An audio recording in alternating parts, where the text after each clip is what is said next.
कल Clasico over हो चुका है, 2-1 आरबी रिजल्ट और बार्सिलोना मैच हार चुकी है।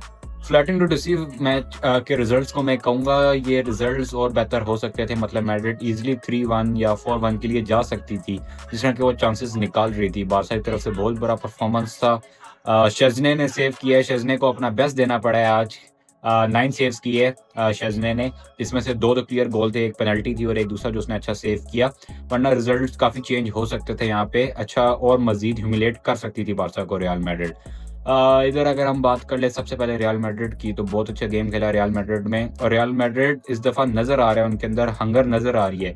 रिवेंज की एक वो थी उनके अंदर जो उन्होंने पूरी की और अभी भी they just wanted to win everything. नज़र आ रही है उनके अंदर एक भूख नज़र आ रही है टाइटल के लिए और बार्सा अभी तक नहीं निकल पा रहा। अपनी वही रिदम, पुराना रिदम नहीं दोबारा गेन कर पा रहा। इंजरीज भी है और उसके अलावा जो प्लेयर्स खेल रहे हैं। यमाल की अगर बात कर ले तो मैं उससे पहले आपने बड़ी-बड़ी यानी बातें कर रहे हैं। फुटबॉल को छोड़ के आप इंस्टाग्राम खेल ले, ज़्यादा बेहतर है। फुटबॉल खेलना तो आप भूल गए, आपको ज़्यादा फोकस फुटबॉल पे होना चाहिए। कैरेरास को मैं शाउट आउट दूँगा, जो उस बंदे ने डिफेंडिंग की है, हिलने तक नहीं दिया यमाल को।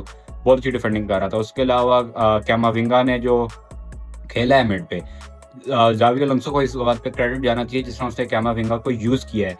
मतलब बहुत ही अच्छा, यानी कि सिर्फ़ उसने पेड्री को हिलने भी नहीं दिया कैमाविंगा ने, उसके अलावा पूरा मिडफ़ील्ड सँभाला हुआ था और जिस तरह वो बॉल लेके आगे सिर्फ़ उसका काम था या फिर बेलिंगम को या विनीशियस को खिलाना कि जाओ खेलो, और उस वजह से बेलिंगम को बड़ा फ्रीडम मिल रहा था। और आज हमने जो बेलिंगम की गेम देखी, जो वो बंदा पासेस निकाल रहा था, बहुत अच्छा इम्पैक्ट डाला हुआ था उसने गेम में।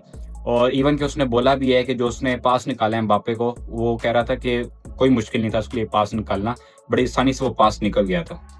अब अगर हम बात कर ले तो मेरी नज़र में जो सेकंड हाफ मैंने देखा है, it was the most boring second half El Clasico जितने मैचेस मैंने आज तक देखे हैं। ज़ीरो इंटेंसिटी, कोई भी इंटेंसिटी नहीं थी। बार्सा की तो बिल्कुल भी इंटेंसिटी नहीं थी। मतलब इस तरह खेल रहे थे हम कि अगर आप बार्सा को 90 मिनट्स और भी दे देते तो मेरे ख्याल से इक्वलाइज़र गोल नहीं लगना था। उसके अलावा स्कोर काफ़ी चेंज हो सकता था।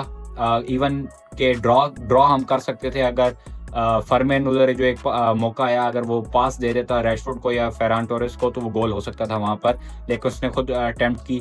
उसके अलावा कुंडे वाला जो पास जो यमाल ने खिलाई थी, वो अगर हेडर के लिए जाता तो कम से कम ड्रॉ तो कर सकते थे, लेकिन मैं तो कहूँगा कि नहीं बनता था हमारा, क्योंकि जिस तरह रियल मैड्रिड ने खेला है वो डिज़र्व करते थे जीतना और बहुत अच्छी गेम खेली उन्होंने। आखिर सेकंड हाफ में जो एक ही जो अच्छी चीज़ हुई थी, वो यही था कि जब मैच ख़त्म हो गया था उसके बाद जो आखिर में थोड़ा बहुत मुँह मारी हुई थी, लड़ाई हुई थी, वही एक इंटेंस चीज़ हमें नज़र आई थी, वरना पूरा सेकंड हाफ बहुत ही ज़्यादा बोरिंग सेकंड हाफ था। यमाल बहुत बातें कर रहा था मैच से पहले, अब उसने परफॉर्मेंस नहीं दी। हमारे कोच ने भी बोला है कि वो प्रेशर के इम्पैक्ट में आया हुआ था यमाल। आपको आना नहीं चाहिए, अगर आप इस तरह की बातें करते हो, वो करते हो और उसके बाद भी अगर आप प्रेशर के उसमें आ जाते हो तो ये बहुत ही मेरी नज़र में गलत बात है। उसके अलावा रैशफोर्ड भी उस तरह परफॉर्म नहीं कर पाया, लेकिन एक असिस्ट दिया उस बंदे ने। ओवरऑल मैड्रिड की गेम काफ़ी अच्छी थी। पेड्री को भी रेड कार्ड मिला, ज़रूरत नहीं थी रेड कार्ड की, लेकिन ये नज़र आता है जब आपके ऊपर बहुत ज़्यादा कन्फ्यूजन हो, एग्जॉस्ट हो गए हो आप और बस आपको समझ ना आ रही हो, तो हो जाती है इस तरह की हरकतें।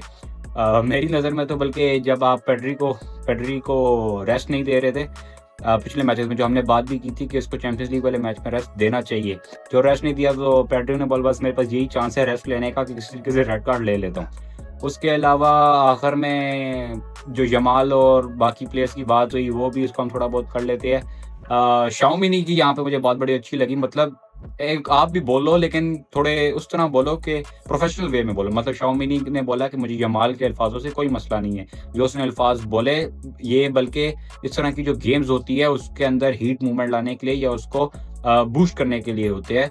तो मुझे कोई मसला नहीं, इस तरह की बातें होनी चाहिए ताकि मैच खेलने में मज़ा आए। वहीं दूसरी तरफ भी विनीशियस ने बोला कि तुम्हारे पास सिर्फ बैकवर्ड्स थे, ये वो वगैरह बोलते बहुत हो। और उसके अलावा बेलिंगम ने भी स्टोरी लगाई हुई थी, टॉक इज चीप वगैरह वगैरह। तो ये तो होगा, आप बड़ी बड़ी बातें करोगे और उस तरह की परफॉर्मेंस नहीं करोगे तो ये तो होगा। ये अब मैं कहूँगा कि वेकअप कॉल है बार्सा के लिए। बार्सा को चाहिए कि वो यहाँ पर गौर करे, सोचे कि क्या गलत जा रहा है अभी तक, क्योंकि अभी स्टार्टिंग है, इतना कोई खास इम्पैक्ट नहीं पड़ा। याद रखें ये मैराथन है, स्प्रिंट नहीं, तो आपको तेज नहीं ज़्यादा भागना है, तो कम बैक कर सकते हैं ईजिली। बस आप लोगों को इधर से आप वेकअप कॉल समझ के यहाँ पर जाग जाना है। ये नहीं कि आगे भी सेम मिस्टेक्स की तो फिर आप टाइटल के रेस का आपके लिए कम्पीट करना मुश्किल हो जाएगा। करने से पहले मिस्टर अल्फा की भी रिपोर्ट सुनते जाए कि वो क्या कहता है इस बारे में। और हैंसी फ्लिक पे भाई पूरा भरोसा है, फुल बिलीव है। इंशाल्लाह अगली दफ़ा जब हम आएँगे तो एक नया चेंज, पॉजिटिव इम्पैक्ट आप लोगों को नज़र आएगा। तब तक के लिए वुल्फपैक को इजाज़त दें। विस्का बारसा।